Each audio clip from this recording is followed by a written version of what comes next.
Olá, está no ar mais um Ideias e Debates. E o programa de hoje vai falar sobre uma campanha que acontece em janeiro, que é o Janeiro Branco, fala sobre a saúde mental das pessoas. Você deve conhecer Outubro Rosa, Novembro Azul, e a campanha Janeiro Branco vai nesse sentido também para ajudar e conscientizar as pessoas sobre a saúde mental. E vamos receber no Ideias e Debates de hoje para falar sobre esse tema tão importante a psicóloga Carolina Vargas, e também o psicólogo, mestre e doutor pelo Instituto de Psicologia da USP, o Aurélio Melo. Eu queria que a gente iniciasse esse programa, que vocês se apresentassem um pouquinho sobre o trabalho de vocês. A Carolina, né, doutora Carolina, também faz parte do Instituto Ciclos, né, doutora? Isso. Boa noite, é um prazer estar aqui com vocês. Eu sou psicóloga há quase 18 anos. O meu nicho principal é ansiedade. Eu sou psicóloga clínica e hospitalar. Então, eu trabalhei muitos anos com o pessoal da oncologia. E nos ciclos, o meu foco maior é ansiedade, relacionamento, autoestima. Então, são assuntos que eu tenho o maior prazer em falar sempre. E o senhor, doutor Aurélio? Boa noite para vocês. Eu sou Aurélio Melo. Eu sou psicólogo, já tenho um tempo, 30 anos. Nesses 30 anos eu estudo a questão do desenvolvimento pessoal e fui me especializando na área da psicologia da morte, do luto e do envelhecimento, né? Sou pesquisador, sou psicólogo clínico, sou professor. E a gente vem se interessando também, principalmente, por essas questões da contemporaneidade, né? Porque as questões do luto, da morte e do envelhecimento, elas são universais no tempo e no espaço, mas elas vão se modificando conforme as épocas, né? Então a gente vem estudando muito o momento presente. E são dois assuntos muito importantes, principalmente nesse ano de 2021, que se iniciou com uma pandemia, né?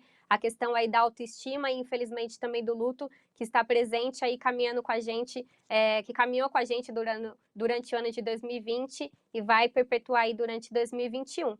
E falando do Janeiro Branco, eu queria que um dos senhores explicasse para a gente o que é essa campanha Janeiro Branco e qual que é a importância dele, o objetivo dessa campanha.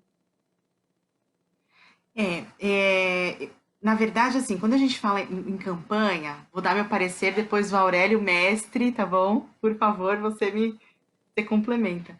Mas, na verdade, assim, quando a gente fala em campanha, é sempre é algo, um tamanho legal, assim, né? Um tamanho bom para para conseguir tocar as pessoas. Então, a partir do momento que existe uma conscientização de que, olha, sua saúde mental é muito importante, não dá para a gente separar todo o nosso emocional do nosso corpo.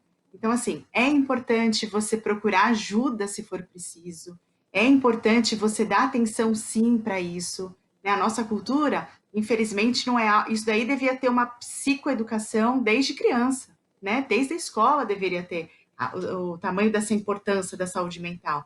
Então, com essa campanha, é algo que a gente tenta realmente buscar para todas as pessoas essa conscientização.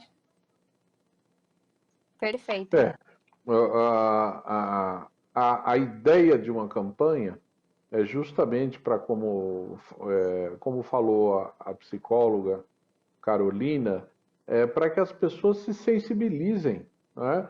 Não só aqueles que são afetados, mas seus familiares, não é? Quer dizer, é muito difícil você ajudar uma pessoa se ela não se sensibiliza para a questão dela, se a família não leva a sério aquilo que está acontecendo, né? Se ela não lê os sinais, né? Quando a pessoa está se isolando, quando a pessoa anda depressiva, né? Então essas campanhas elas servem para lembrar as pessoas que tem muita gente adoecida, né? Então seguindo aí essa ideia da psicóloga Carolina.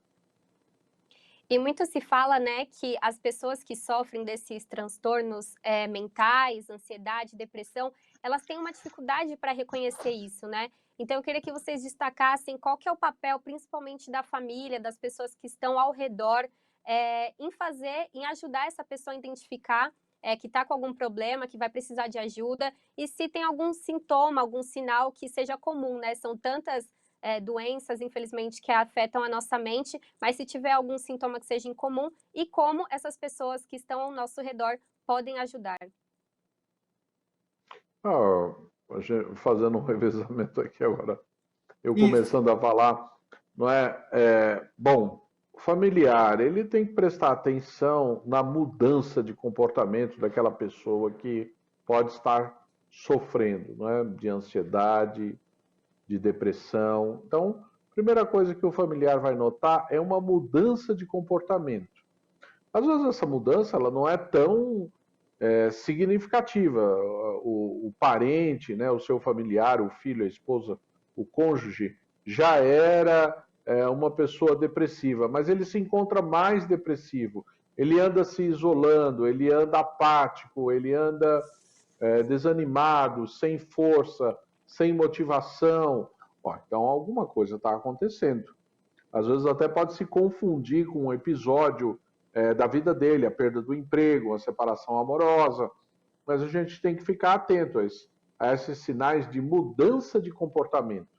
Né? Muitas vezes também pode ser mudança do curso do pensamento, a pessoa começa a trazer outras ideias, a gente começa a estranhar o curso do pensamento dela, né? A mudança no humor também é um sinal muito evidente de que, né, desde que isso aí se prolongue, né? Porque às vezes a gente muda de humor de um dia para o outro, né? Mas uma mudança significativa que vai permanecendo, né? Então eu começaria por aí. Perfeito. Isso. Doutora Carolina, só queria que a senhora, complementando com certeza a resposta do doutor Aurélio, falasse como que o familiar pode chegar, então, nessa pessoa que apresentou esses sintomas aí, esse comportamento, alguns comportamentos, como o doutor Aurélio citou, como ter essa conversa com a pessoa e falar, você precisa de uma ajuda profissional. Sempre tentar da melhor forma, assim, se tornando leve essa conversa, sabe? Porque às vezes, quando você aborda com uma pessoa que ou pontualmente, ou que realmente esteja dentro de um transtorno, de um quadro, ou depressivo, ansioso, do que for, e você fala assim, olha, você precisa de ajuda, geralmente ela vai falar, não, porque tem aqueles preconceitos, né? Não, eu não sou louco, eu não preciso disso, eu não sou fraco, é só uma fase. Quanto mais amor a pessoa demonstrar, de falar, olha, eu tô aqui, eu tô pegando na sua mão, eu tô aqui para te ajudar, vamos só procurar um profissional para ver o que você acha, para ver como você se sente, para ver se ele pode te ajudar de alguma forma. Só vamos tentar. Então, quanto mais leve, sabe, for o assunto abordado, com mais cuidado, com mais carinho, muito mais fácil dessa pessoa aceitar. Porque quando você aborda essa pessoa para falar, olha, você precisa de uma ajuda psicológica, você precisa de um tratamento psiquiátrico, ela já vai naturalmente entrar na defensiva, né? De falar, não, não preciso, por N razões ela vai dar.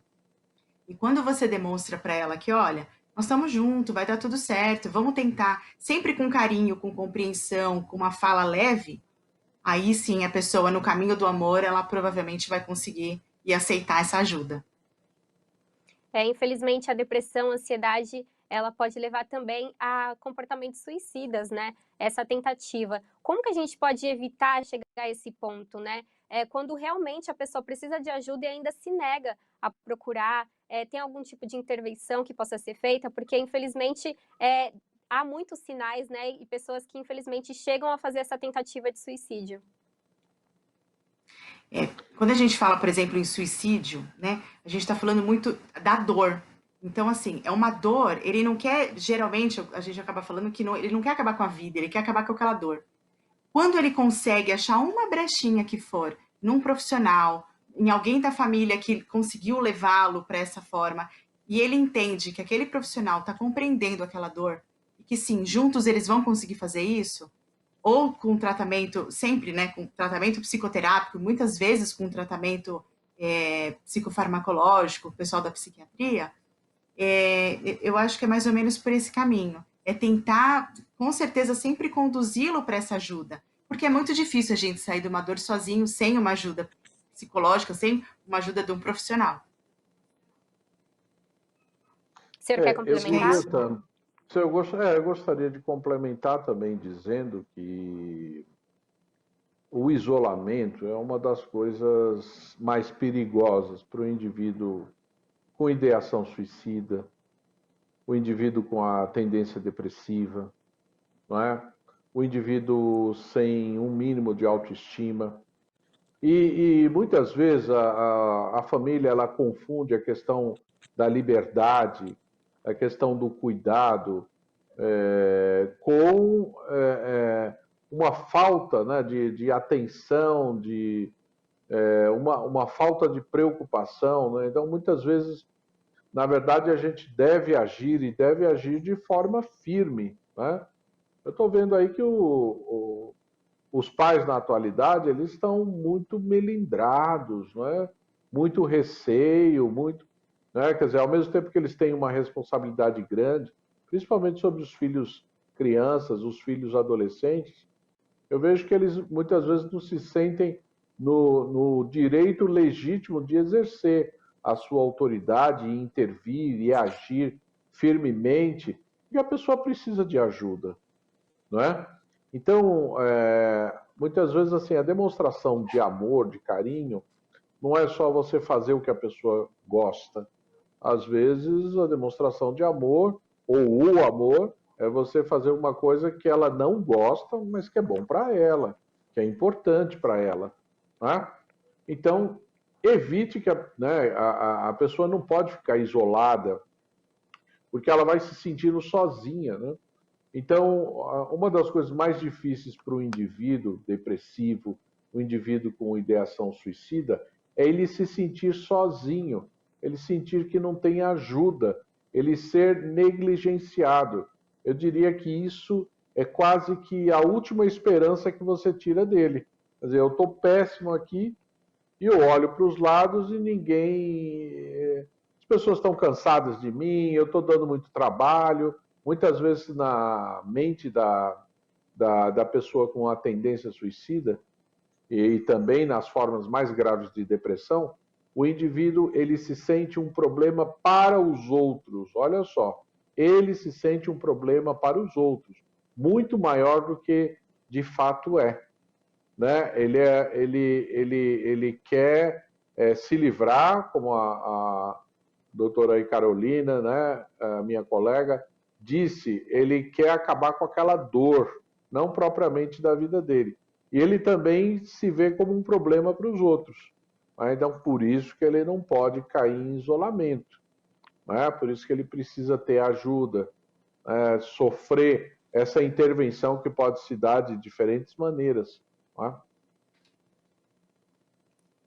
O senhor bem lembrou aí da questão do isolamento, né? Isso antes mesmo da pandemia, quando a pessoa ela acaba se isolando, um filho vai para o quarto, não quer conversar muito com as pessoas da família, alguém vai se isolar num cômodo mais distante, não gosta mais de ter uma conversa, talvez uma pessoa que saía mais.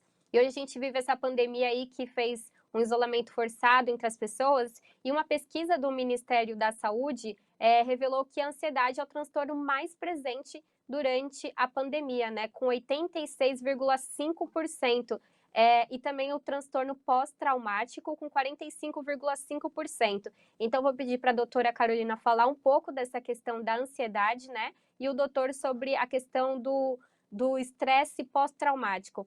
Doutora, quais são, então, esses sintomas de ansiedade e, na sua consideração, por que isso se agravou durante a pandemia? Tá.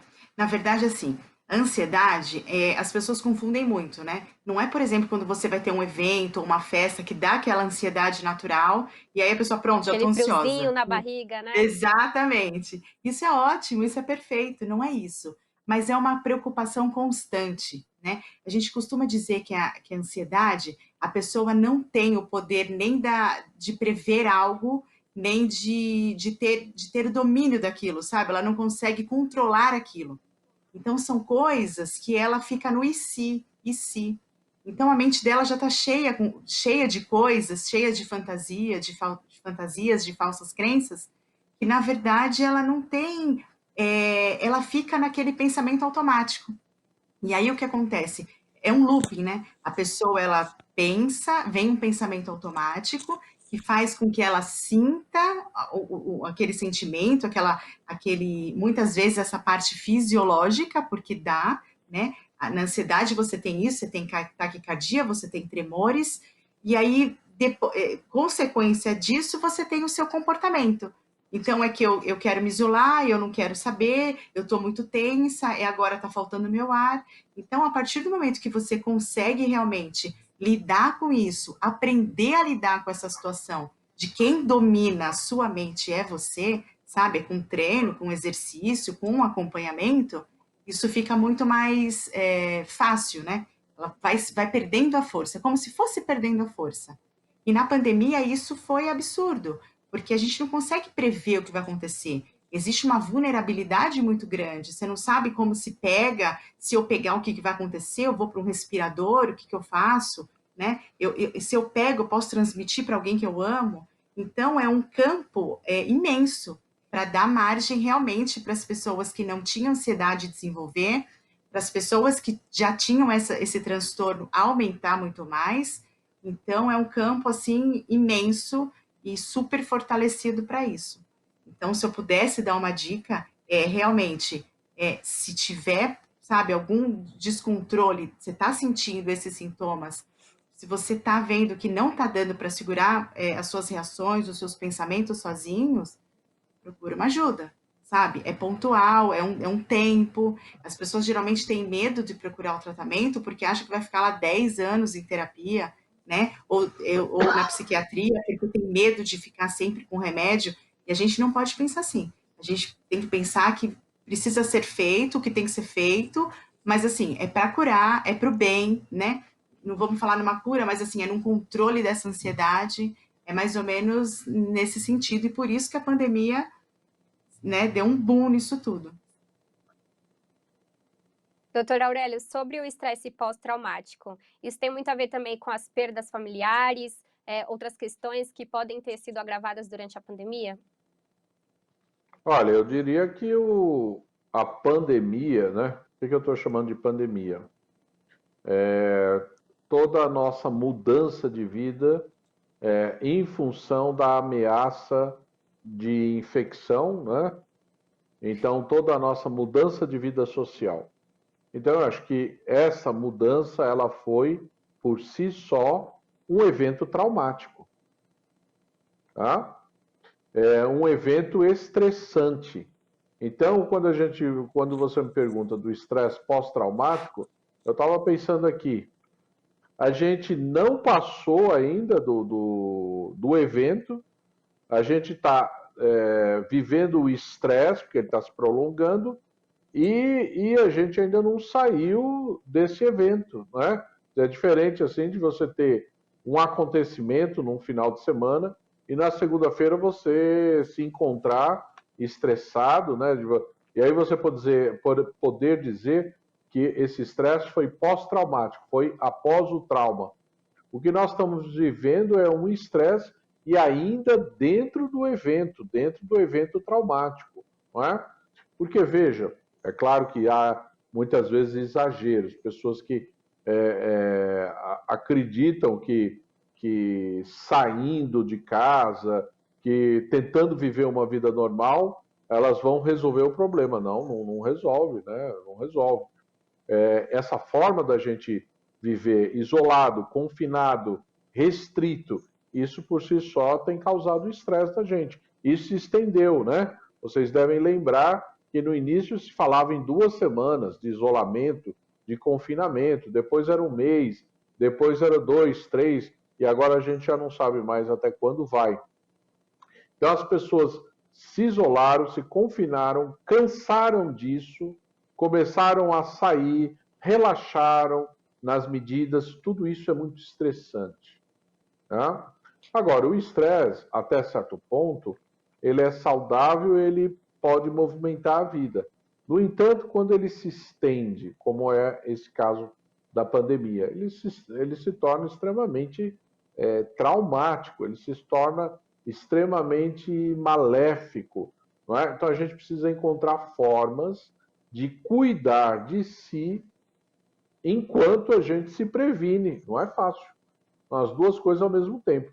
Não é ignorar, falar assim, não, eu não aguento mais ficar dentro de casa. Eu preciso ir, eu preciso ver o sol, preciso ver a praia. Vai fazer isso? Continua aí tendo risco de contágio.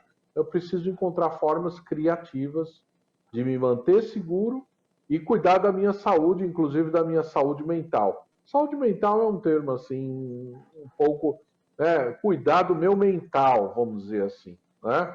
Então eu preciso olhar para os meus comportamentos, o que está acontecendo comigo, preciso ter calma, né? Preciso respirar devagar, preciso pensar que a minha vida está difícil, mas pode ficar muito pior se eu ignorar tudo isso.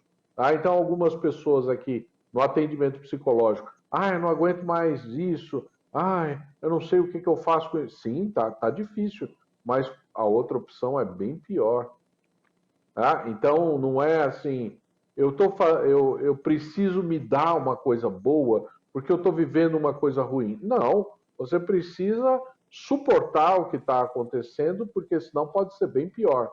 Agora, a gente tem formas, às vezes, melhores de suportar, formas mais criativas, né? Se solidarizando com o outro, sendo um pouco mais compreensivo, ajudando, dando suporte, né? Sendo solidário, né? Já falei disso, né? Quer dizer, inventando algumas atividades, se dedicando um pouco mais à leitura, ao aprendizado, fazendo melhorias, aí faça uma melhoria na sua casa, nas suas coisas, né? Mas não vá atender o seu ego nesse momento. Eu preciso fazer alguma coisa por mim, eu não aguento mais ficar aqui dentro. Que é isso? Né? Isso é uma coisa muito séria. A gente está vendo aí de uma Doutor, coisa séria. Me falando estendi um ainda pouco, nessa questão, não, sem problemas. Falando Aham. ainda um pouco dessa questão do estresse pós-traumático, ele pode vir também da questão do luto, né, da morte de alguém próximo, como uma especialidade do senhor. Eu queria que o senhor contasse quais são os sintomas aí desse estresse pós-traumático. Seriam uma agressividade um pouco fora do comum? O que pode caracterizar esse estresse pós-traumático? Quando a gente fala, a gente já lembra de pessoas um pouco mais agressivas, né?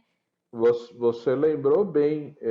Eu estava esquecendo de uma coisa muito importante. Não só o confinamento, e as pessoas que perderam parentes, perderam pessoas próximas. Eu perdi conhecidos, né? Pessoas que, não é, assim, a gente não imagina, né?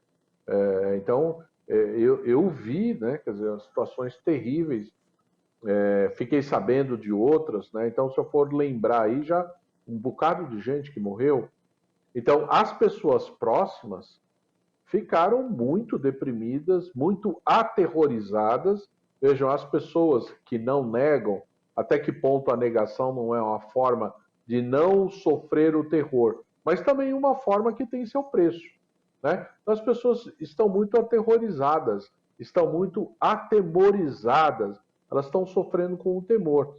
E o estresse pós-traumático, diante das perdas, você tende a ficar deprimido. Essa é uma das reações. Outra reação é que você citou. Você é tomado por um sentimento de injustiça, isso vira revolta, isso vira agressividade, você se torna uma pessoa agressiva, porque você não se conforma com o que está acontecendo, né? Você se sente injustiçado, você se sente lesado pelo que aconteceu. A gente está vendo isso o tempo todo nas mídias, nas redes sociais, o comportamento das pessoas nas portas de hospitais, né? Então, as perdas geram na gente medo, não é? Raiva, tristeza, pelo menos essas três coisas. Então, eu tenho que olhar para isso e tenho que pensar que essas coisas não podem me desviar do curso da minha vida, não podem me trazer mais prejuízos ainda. São coisas terríveis, mas eu não posso. Eu não posso me isolar, tenho que procurar as pessoas para falar. É muito importante falar nesse momento. Estou muito triste, estou com muita raiva pelo que eu sofri, né? Perdi uma pessoa querida, eu não me conformo, eu me sinto injustiçado. Falar, exteriorizar, são coisas fundamentais. né? São coisas que ajudam muito nessas horas. A gente está nesse momento aí, como falamos de pandemia, né, o que levou muito a também um avanço nas questões digitais, né? A gente passa um pouco mais de tempo em casa, até o trabalho mesmo é home office, através de canais digitais, e a gente também está muito mais conectado nas redes sociais, né? E aí, para a doutora Carolina, eu pergunto o quanto isso é perigoso, por exemplo, na questão da autoestima. A gente está em casa, está isolado, e a gente vê uma pessoa que também está isolada, mas tem uma casa com piscina, aí a gente começa a fazer comparação de vida, enfim, como isso pode afetar a autoestima das pessoas e também prejudicar, né, nessa questão, né, essa questão de comparação. A gente sabe que as redes sociais as pessoas só vão mostrar o melhor delas ali, né? Exatamente. E olha, eu arrisco a te dizer que 70% hoje é formado pelo Instagram. Um exemplo, sabe, das redes sociais. Então, o que que acontece? A pessoa, em primeiro lugar, ela tem que entender que é exatamente isso que você falou, as pessoas só postam o que elas querem, então, ou é numa condição legal, olha como eu tô bem, uhul, tô curtindo, ou não, né? Ou é para fazer num papel de vítima, então, olha, por favor, eu tô triste, sabe? É como se fosse um pedido de socorro, mas de uma forma para um vitimismo, vamos dizer assim. Então, o que que acontece? Quando a gente pensa em rede social hoje, você tem que ter um filtro muito forte. Então, em primeiro lugar, aquilo, ela tem que ser algo para você se sentir bem, para você se distrair, para você se conectar, para ser o seu social. Ela não pode ser o principal da sua vida, sabe? Você não pode se basear porque, olha, minha vizinha tá de tal jeito, outra pessoa tá de tal jeito, a pessoa que se formou comigo tá de tal jeito. Então, tem que ter, primeiro você tem que ser completamente centrada, né? A gente tem que ter um filtro muito grande do que a gente vê e acompanha e por aí vai. Então, hoje se discute todos os temas baseado no que acontece no Facebook. A pessoa aprende uma teoria, né, na rede social e segue ela como uma verdade absoluta.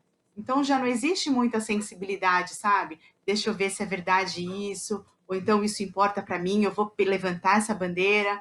Então, hoje é uma onda, né? Essa parte tecnológica está sendo uma onda. Então, para autoestima, o que se pudesse também dar uma dica é se centrar, sabe? É valorizar, é não pensar na falta, é pensar muito mais o que você tem, é valorizar e elevar as coisas que você tem. Então, assim, que bom! Eu não tenho uma casa, por exemplo, com piscina, mas que gostoso que eu estou aqui na minha casa, eu consigo ler um livro, né? Eu acho que é ter essa sensibilidade e colocar uma proteção emocional na tela do seu computador. Eu acho que isso é o mais importante. Doutora, você falou aí dessa proteção emocional, como filtrar, né? A gente está no Instagram, por exemplo, lá rolando aquele feed, e como a senhora falou, a gente sempre vai ver coisas boas, as pessoas se divertindo. Como filtrar esse tipo de informação? Talvez com um limite no nosso horário de uso dessas redes sociais, algo do tipo? É. Principalmente na pandemia, o pessoal tá direto, né? Acorda, nem sabe direito o que está acontecendo, nem abre o olho direito, já pega o celular. Então, o primeiro lugar é fazer coisas para você. Você tem que se fortalecer. Então, o que que é bom para você? É bom para o que vai te agregar ficar o dia inteiro numa rede social? Nada. Você vai acabar o final do dia cansada, né? Geralmente se sentindo um fracasso porque você não produziu absolutamente nada. Então, assim, se você está trabalhando no home office, joia, tenta fazer o seu melhor. Nas horas vagas, tenta fazer coisas por você, para agregar, ou profissionalmente, ou um hobby, sabe? Conectar com coisas que vão te preencher, não isso. Então, assim, essa questão do detox digital, que a gente costuma dizer, é a melhor coisa. Então, assim, eu vou ver a rede social pontualmente. E o que eu vou ver tá ali, é só para passar, né? Passatempo. Não tem muito o que fazer, não tem muito como fazer grandes coisas, a não ser o pessoal que trabalha, né, com isso. Então, por exemplo, os influenciadores, que já tem aquele pessoal que segue, ou vendas pela rede social. Então, é uma outra coisa. Agora, se a pessoa não está na área de vendas, ela não tem que alimentar algum conteúdo na profissão dela, não tem nada disso, veja isso como um passatempo social. Então, assim, se não tivesse isso, você estaria onde? Você estaria, de repente, sentada num barzinho, num restaurante? É pontual, você não passa o dia inteiro lá, né? Então, é mais ou menos isso. Faça coisas por você. Eu acho que o grande segredo é se fortalecer. sabe? E colocar realmente a rede social no lugar que ela merece, como secundário, como algo que você vai se distrair pontualmente. Eu quero direcionar agora essa pergunta para o doutor Aurélio, porque enquanto por um lado a gente está aí nas redes sociais vendo o feed das pessoas com imagens bonitas, coisas boas da vida, né? O pessoal aproveitando, postando aquela foto bonita, né, de momento feliz, a gente tem nos noticiários, principalmente televisivos, essas notícias referentes à Covid, né? Sobre mortes, infelizmente, muitas mortes, muitas perdas. E como a gente pode absorver esse tipo de notícia, por exemplo, para que não nos afete tão diretamente, né? A gente sabe o quanto essas notícias também podem impactar na nossa vida e na nossa saúde mental. Aí a mesma lógica que a doutora Carolina expôs, né? Vamos filtrar, né? Porque assim como tem gente que gosta de ver rede social, ver o outro na piscina, ver o outro comendo uma fatia de mamão, né? Tem quem gosta de ver as notícias de morte, de adoecimento. Isso dá muita audiência, chama muita atenção, porque é o medo. Então a gente, outro dia, já tem uns 2, 3 anos, me ligaram aí, uma revista me ligou para perguntar por que as pessoas estavam assistindo aquele filme lá. É um filme que dá susto, era um filme que dava um susto atrás do outro. Então, por que a pessoa sai de casa e vai, paga, compra pipoca e vai lá tomar susto, ver fantasma? Eu falei, ué, para controlar o medo. Então, a gente tem muito medo da vida, medo que alguma coisa ruim aconteça. Quando você vê isso na televisão, você vê cada vez mais para tentar controlar dentro de você esse medo. Isso mexe muito com você. Só que eu concordo com a doutora Carolina, a gente tem que filtrar, tem que saber, mas isso está me fazendo bem? Está me fazendo mal. Infelizmente, as pessoas perderam, se é que tiveram um dia também, uma certa crítica, né, de não acreditar nessas coisas. Né? Quer dizer, eu preciso ter uma crítica também, dizer, bom, isso, assim como as redes sociais, aquilo é um momento, a gente nem sabe direito, não é? Quer dizer, aquilo tem muita montagem, tem muita coisa. Então, as pessoas acreditam nisso, acreditam. Né? Então, talvez uma boa leitura, né? Diversificar, ter outras atividades, fazer outras coisas. Eu sei que essa coisa também da leitura está um pouco ultrapassada, porque as pessoas gostam das imagens, da ação, né? Mas o fato é que quando você fica muito diante de uma rede social, diante de um noticiário de muita violência, não é? De muito crime, você se esvazia, não é? Você se deprime, você se esvazia e você se sente muito mal. Então também você tem que ter um filtro sobre tudo isso, né? E saber que aquilo também é um produto de consumo. Você está consumindo, não é? Como se você estivesse no supermercado comprando. Então, por que não filtrar tudo isso? Por que não reduzir, né, um pouco essa... Porque você precisa conhecer o seu limite. Bom, agora chega, tá bom. Chega, já vi, já não estou mais curtindo, não está mais interessante. Mas parece que houve, só para finalizar, uma inversão, não é? Não parece que é a pessoa que escolhe o que ela vai fazer. Parece que as coisas é que escolhe a pessoa. Né? Eu até escrevi um livro sobre isso, fazendo uma comparação com o romance da Mary Shelley chamado Frankenstein. Né? Quer dizer, a criatura é quem manda no criador nos dias de hoje. Né? Então, não são as pessoas que escolhem o que vão fazer. Os eventos, as redes, é que escolhem a pessoa. Ela não consegue sair daquilo. Ela fica presa. Então, houve uma inversão. É isso. E são mudanças de hábito, né? E talvez adquirir um hábito novo, como o senhor falou dessa questão aí da leitura. Eu queria que vocês falassem dessas mudanças de hábito, né? Não só nessa questão de filtrar o que a gente vai receber como notícia ou como no feed das redes sociais, mas mudanças de hábito, talvez uma caminhada ajude a espairecer, tratamentos alternativos, tem muito se falado também da questão da meditação, os pensamentos positivos. Essas mudanças de hábito, elas realmente ajudam nessa questão da nossa saúde mental, dos transtornos de ansiedade, depressão, por exemplo? Eu acredito que sim. Eu acredito que na verdade é tudo. Porque se você pensa assim, em mudança de hábitos, na verdade, além da prática de exercícios, tudo que for bom para construir coisas boas para você, tá ótimo. Mas é uma coisa que eu tenho percebido muito é a frequência do nosso pensamento, sabe? Existem pessoas que são muito negativistas, que são muito, né, sempre para o pior, igual o doutor estava falando dos noticiários, né? Tem muita gente que fica muito no noticiário. E às vezes elas acabam agora com esse tempo maior, né? Tentando esse resgate que tanto se fala agora, nessa mudança de comportamento, tentando mudar até a posição de vida mesmo, sabe? Do jeito que ela encara a vida. Então, assim, para que eu vou ser tão pessimista? Por que não enxergar o lado bom de todas as coisas que sempre existe, né? Então, é policiar os seus pensamentos, policiar os seus comportamentos. Eu acho que isso é a grande sacada, assim, se pudesse resumir, sabe? A grande diferença é o que você faz por você todos os dias.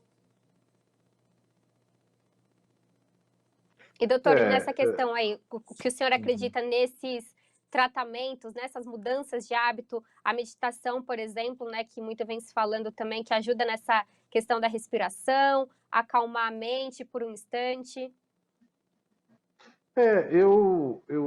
uma das coisas que eu acho muito interessante, que eu aprendi na minha profissão, lendo, atendendo muitas pessoas, você imagina, 30 anos diariamente atendendo pessoas, lecionando, conversando com alunos, tal.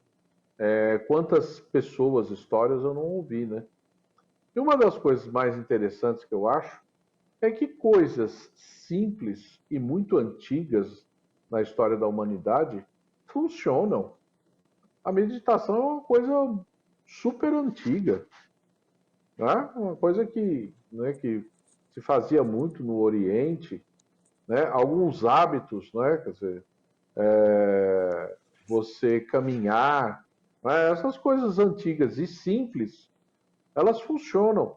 Agora, interessante é que o simples ele não é fácil, né? Parece que as pessoas não conseguem. Então a gente precisa romper, não é?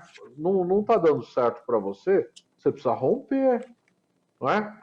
Você estava mudando de canal, você está vendo um filme que você já viu, você acha que ele vai terminar diferente? Não.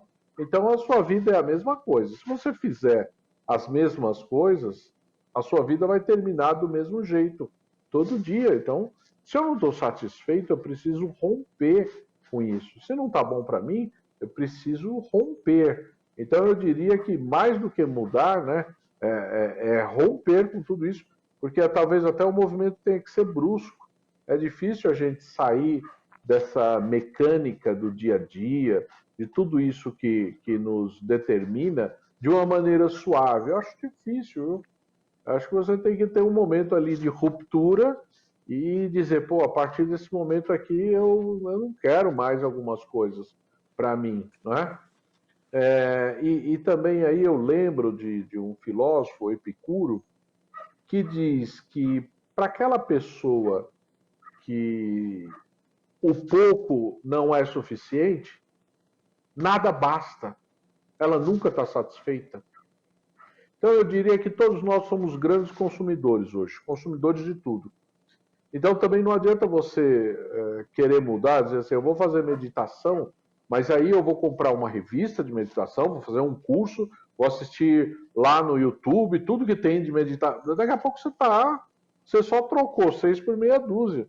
Tem que ser uma coisa simples, tranquila também, né? Por quê? Para quem o pouco não é suficiente, nada basta. E nós estamos vivendo uma lógica onde a gente quer cada vez mais e de tudo, de todo tipo. Né? Então, eu acho que a primeira ruptura seria essa: pensar que o pouco é suficiente. Eu não preciso de muito. É isso que eu vejo que é muito difícil para as pessoas. E essa mudança de hábito às vezes não é fácil, né? Implementar aí na sua rotina, talvez uma caminhada, o hábito de leitura, meditação. Não é uma regra para todos, né? Nem todos conseguem, também não tem essa chavinha aí que faz essa mudança aí ser tão rápida. E eu queria que vocês falassem agora dos casos que é preciso o uso de medicamento, por exemplo, para fazer o controle desses transtornos e da saúde mental. Ainda há muito preconceito no uso de medicamentos, né? Infelizmente, muitas pessoas não conseguem controlar ansiedade, depressão, por exemplo, apenas respirando fundo, pensando positivo. Ainda assim, precisa da ajuda desse medicamento. Então, eu queria que vocês falassem da importância do uso dessas substâncias, né, desde que controladas, e o quanto isso pode beneficiar e ajudar na qualidade de vida das pessoas que têm esse transtorno e realmente precisam da medicação. Então tá. Na verdade, assim, vamos pensar o seguinte, que sempre, tudo que for pro bem da pessoa, que é aquilo que a gente mais ou menos falou, você vai fazer psicoterapia durante um tempo, né, para quem ainda não faz. Você vai tomar aquela ação para dar uma estabilizada, é durante um tempo. Então, assim, assusta se a gente pensar que eu vou virar dependente de uma psicóloga, eu vou virar dependente de um psicotrópico. Então, não é isso. Então, se você não está conseguindo com a respiração, com o vídeo que você viu em algum lugar, com uma live que você acompanhou, sabe, qualquer coisa, não está conseguindo se centrar e segurar sozinho, gente, vamos buscar ajuda, sabe? Qualquer ajuda que for te fazer bem vai te fortalecer. Então, assim, é muito difícil, nem todo mundo tem esses hábitos, né? Não é tão fácil assim. Existem graus, né? Tem pessoas que estão muito além, de uma ansiedade muito absurda, tem pessoas que estão um pouquinho mais leve, mas independente disso, se a pessoa conseguir procurar uma ajuda, experimentou, fez bem para ela, joia.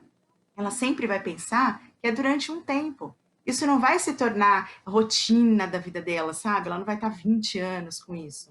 É momentâneo. Ela vai aprender a se fortalecer, ela vai aprender a lidar com essas questões e ela vai seguir com as próprias pernas. Essa é a nossa intenção, né? Essa é a intenção de um tratamento medicamentoso também.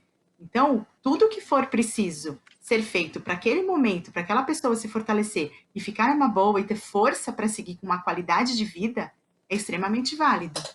Eu acho que é mais ou menos por aí. Doutor? Bom, a Carolina lembrou aí muito bem da preconceito das pessoas, né? E eu só tenho a complementar. Claro que eu vou falar, eu não sou médico, eu vou falar da medicação como a partir da minha experiência com pacientes que não tomam uma determinada medicação, precisam. Eu indico os meus parceiros psiquiatras, né, ou aquelas pessoas que trabalham comigo há muitos anos, mas eu, como psicólogo, eu não trabalho com a medicação, eu indico o profissional que faz isso. Então, na minha experiência, ao longo de anos, hoje a medicação ela é muito pontual, ela tem poucos efeitos colaterais se comparado aí aos anos 80, por exemplo, quando eu comecei a trabalhar, onde a gente só recomendava a medicação em casos extremos. Então, talvez venha daí esse preconceito, né, da história, né?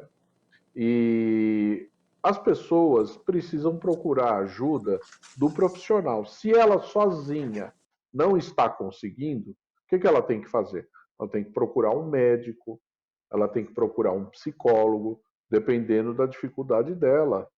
A gente tem bons profissionais, né? A gente tem bons médicos, a gente tem bons psicólogos. Ao longo da minha carreira, eu conheci muitos bons profissionais, eu tive excelentes professores.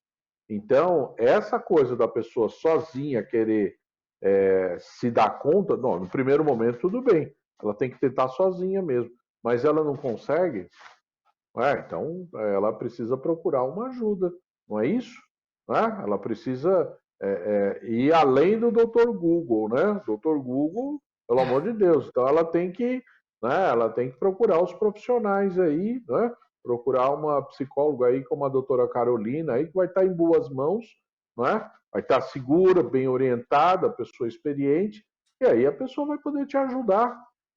Né? É isso que está faltando um pouco para as pessoas, saber que existe o profissional em cada área. Quando que eu devo procurar? Quando eu sozinho não estou conseguindo. Quando eu sozinho não dou conta disso aí. Né? É isso aí. E falando um pouco sobre a questão do poder público, né, das políticas públicas, o Janeiro Branco ele foi oficializado aqui em São Paulo através de um projeto de lei aqui da Assembleia Legislativa de São Paulo. Quais outros projetos e propostas, por exemplo, o poder público pode fazer para ajudar nessa questão de esclarecer e diminuir o preconceito da população referente a essas doenças e transtornos mentais? Bom, o poder público tem que divulgar bastante através das mídias, né? Gastar o dinheiro com propaganda mesmo, esclarecer a população. Mas, assim, precisa ter um investimento na rede pública, né? Remunerar bem os profissionais, contratar mais gente, fazer mais concurso, né? Por exemplo, o trabalho do psicólogo, ele não é diferente na rede privada da rede pública, pelo menos não deveria ser. Então, o que você precisa? Você precisa contratar gente, treinar, preparar, não é? E você ter uma população saudável. Não é? Você vê aí o orgulho que está dando para a gente o Instituto Butantan. O que é o Instituto Butantan? A rede pública, profissionais treinados, concursados. Não é? É daí que vem, né, o bom atendimento para a população. Então, tem serviços muito bons por aí, mas eles precisam de investimento, precisa de divulgação. Não é? Complementando, eu acho que é exatamente isso. Quanto mais informação, mais clareza as pessoas vão ter e menos espaço vai ter esse preconceito, né? Porque vai entender realmente qual que é o trabalho desse profissional. Esse profissional, quando ele tem capacitação, sabe? Sempre. Então, não é só, de repente, só o concurso, é dar meios para esses profissionais estarem se atualizando, né? É espaço de atendimento, porque às vezes você pega algumas OBSs que são de 15, 20 minutos. Então, às vezes, não tem muito como você ter qualidade nesse tempo, né? Num tempo curto com aquela pessoa, às vezes é uma vez por mês, sabe? De 15 em 15 dias. Então, é muito delicado. Então, acho que é respeitar um pouquinho as normas, assim, do CRP, né? Nesse sentido, falando da psicologia, nesse sentido de que, olha, o que é preciso para fazer um bom atendimento? Eu vou dar um espaço maior para esse profissional? Eu vou dar uma condição maior? Né? De repente, é exatamente o que o doutor falou, eu vou contratar outras pessoas, eu acho que é ter uma sensibilidade, sabe? Maior para como que é o nosso serviço na área pública. Aqui em São Paulo, né, o início do tratamento, né, atendimento psicológico, ele é feito pelas UBSs, Unidades Básicas de Saúde, e também o CAPS, que são os Centros de Atendimentos Psicossociais, né? Então, é importante essa questão do fortalecimento, como vocês falaram, desse primeiro atendimento e do atendimento do sistema público, né? Infelizmente, muitas pessoas não conseguem pagar aí por uma sessão com um psicólogo, uma terapia. Então, muito bacana vocês falarem sobre isso. E eu queria lembrar sobre um tema que muito vem voltando nessa questão aí das matérias escolares, por exemplo, que devem ser iniciadas com as nossas crianças no ensino fundamental, infantil. E eu queria que vocês falassem sobre uma disciplina, né, que é essa disciplina emocional, né? Sobre isso, vocês acreditam que um estudo, as crianças tendo esse contato com a educação emocional desde cedo vai ajudar a que cresçam mais saudáveis referente à saúde mental, quando adolescentes, quando adultos? Eu acho que sim. Eu acho que quando você entra em contato e percebe que isso já não se torna um tabu na sua vida, sabe? Que você sim pode lidar com sentimentos, se você tiver com vontade de chorar, você pode chorar, você pode falar para o outro quanto você gosta dele, você pode verbalizar suas emoções, você pode recorrer aos seus pais, aos seus professores. Eu acho que quanto mais natural, tudo flui com uma forma mais leve.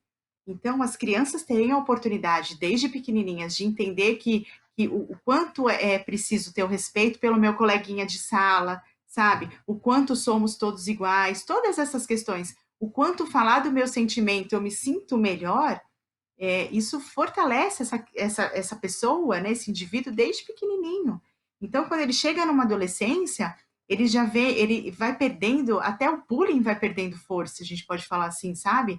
Porque todo mundo, o coletivo, vai perceber que não é legal zoar aquele amigo por tal coisa, porque não é legal pensar naquela diferença como um alvo de uma zoeira, por exemplo, sabe? Então, que a diferença ela é respeitada, porque ela faz parte do nosso natural. Então, quanto mais contato, mais informação, mais leve e natural para a vida dessa criançada. Qual que é o seu posicionamento, doutor? A minha questão é mais, com relação a isso, é mais pedagógica que psicológica, né? Psicologicamente, concordo com o que a doutora Carolina falou, concordo 100%. Eu fico pensando assim, se é possível ensinar as habilidades sociais no modelo de aula, né? Porque eu acho que os pais ensinam habilidades sociais. Quer dizer, ensinam, teoricamente deveriam, né? Aí cada família é de um jeito. Mas assim, por exemplo, a aula de física não é bacana quando você vai nessas, nessas oficinas que eles demonstram a lei da gravidade, é isso? Me fugiu a palavra. A lei da gravidade eles demonstram através da queda dos objetos, não é assim? Então, como seria uma aula de habilidades sociais? Explicar para as crianças como deve ser? Acho complicado, mas aí é uma crítica pedagógica, tá? Uma crítica didática. Acho que teria que ser oficinas, teria que ser na relação, no dia a dia, dizendo, olha, o seu colega falou isso para você, o que, que você tem para dizer para ele? Olha, isso que você falou para ele, você poderia dizer de um outro jeito, não é? E você não disse, não é? Olha, ele não está falando de você, ele estava falando o que ele pensa e você atacou ele, não é? Você está vendo como? Então, quer dizer, as habilidades sociais elas precisam ser ensinadas num sistema de exercício, de prática, né? Só isso que eu fico imaginando. Agora, quem realmente, essa tarefa não pode ser terceirizada. Cabe aos pais exercitarem as habilidades sociais dos filhos. Como? Primeiro, hoje o que está muito na moda é tirando o filho da bolha. Segundo, não tratando o filho como alguém especial, porque ele não é especial. Ele é mais um no mundo. Todos nós somos mais um no mundo. O dia que a gente se vai, o mundo não para, não faz a menor diferença. Tem algumas pessoas que choram por nós, então a gente precisa parar com esse negócio que eu sou especial, que isso começou lá atrás, um dia lá, eu lembro, eu tenho um filho de 30 anos, então eu lembro meu filho lá pequenininho, chegou com a medalha, a medalha, papai, todo mundo ganhou uma medalha de participação. Tá bom, tudo bem. É uma forma de incentivar, mas aí aquele que se não ganhar a medalha, ele vai ficar chateado. Será que é isso? Deu certo isso? Não, não deu. As pessoas têm que aprender. Olha, uns ganham, outros não. Uns são mais bonitos, outros são menos bonitos. Dentro desses valores que a gente construiu, que é construído também, não tem isso daí. Algumas pessoas são mais espertas, algumas outras menos. Algumas pessoas jogam futebol melhor, outras são um desastre e não tem problema. Agora, o direito a gente tem que garantir para todos. As pessoas têm que ter oportunidades para trabalhar, têm que ter dignidade, mas não vamos fazer de conta que todo mundo é especial, todo mundo é lindo e maravilhoso. Não, nós somos singulares, nós somos diferentes uns dos outros, mas temos os mesmos direitos. Então, precisa haver a gente precisa resgatar algumas coisas, porque senão o mundo vai ser fake. Né? Se você começar com essas coisas, você constrói um mundo fake. Nós somos singulares, nós somos diferentes. Ainda bem, senão seria uma grande monotonia, uma grande chatice. Para finalizar, eu queria agradecer principalmente a presença de vocês, que falaram sobre esse tema muito importante, né, o Janeiro Branco. Eu queria que vocês deixassem uma mensagem final para o nosso telespectador que acompanhou Ideias e Debates de hoje. Eu? Então tá. Carol? Pode começar, doutora. Na verdade, eu acho que se eu pudesse deixar uma mensagem, é, se perceba, sabe? Se cuide, mas de uma maneira fiel com você mesmo. Então, não há nada mais importante do que você desenvolver as suas habilidades e ter esse cuidado com você, de construir coisas boas, de se fortalecer, de buscar ajuda se for necessário. Não tenha medo das coisas, sabe? Tenta realmente tornar a sua vida com uma qualidade incrível, de uma forma leve, mas algo que você realmente seja único, único nas suas ações, sabe? Faça diferença por você e pelos outros. Eu acho que é isso, sabe? Se cuide, se cuide. Doutor Aurélio. A doutora Carolina já falou. Cuide de si, cuide dos outros, aí quem sabe vai dar certo.